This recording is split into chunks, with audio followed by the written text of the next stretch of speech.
অভিনেত্রী সুহানা সাবা প্রায় ৫.৫ বছর প্রেমের পর ব্যবসায়ী ফয়সাল সামাদের সঙ্গে বিবাহ বন্ধনে আবদ্ধ হয়েছেন। নাটক ও চলচ্চিত্র নির্মাতা মুরাদ পারভেজের সঙ্গে বিচ্ছেদের পর দীর্ঘ নানা টানাপোড়েন সামলে তিনি নতুন করে জীবন গুছিয়ে নেন। সুহানা সাবা জানান যে প্রায় ১.৫ বছর আগে তাদের পারিবারিক উপস্থিতিতে বিয়ের আনুষ্ঠানিকতা সফলভাবে সম্পন্ন হয়েছিল।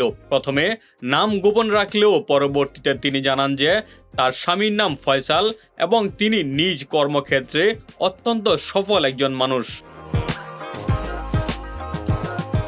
ফয়সাল সামাদের সঙ্গে প্রেম ও বিয়ের এই নতুন পথ চলায় তারা দুজনেই বর্তমানে খুব ভালো আছেন বলে জানান সুহানা সাবা। প্রথম স্বামীর ঘরের সন্তান এই বিয়ের খবরটি বেশ ইতিবাচকভাবে গ্রহণ করেছে এবং নতুন এই সজ্জায় সে বেশ আনন্দিত ও খুশি। ফয়সাল সামাদ নিজেও পূর্বে বিবাহিত ছিলেন বলে এটি সুহানা সাবা ও ফয়সাল সামাদ দুজনেরই দ্বিতীয় বিয়ের অভিজ্ঞতা। প্রথম পরিচয়ের স্মৃতিচারণ করে সাবা বলেন যে ফয়সালকে দেখার পর থেকেই তার মনে হয়েছিল তিনি যেন এতদিন এই মানুষের জন্যই অপেক্ষা করছিলেন।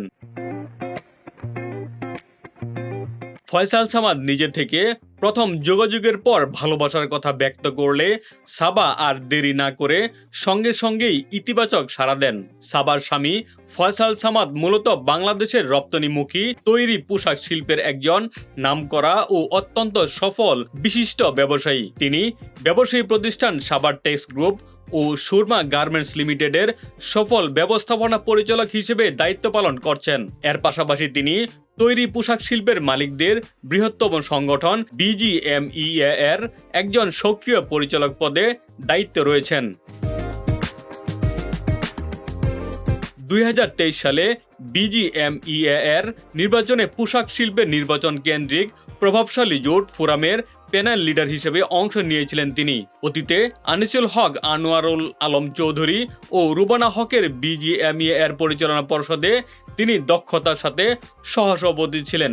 সব প্রতিকূলতা পেছনে ফেলে জীবনের নতুন অধ্যায়ে সুহানা সাবা ও ফয়সাল সামাদ বেশ সুখেই দাম্পত্য জীবন উপভোগ করছেন। ডেস্ক রিপোর্ট, বাংলা বাজার পত্রিকা।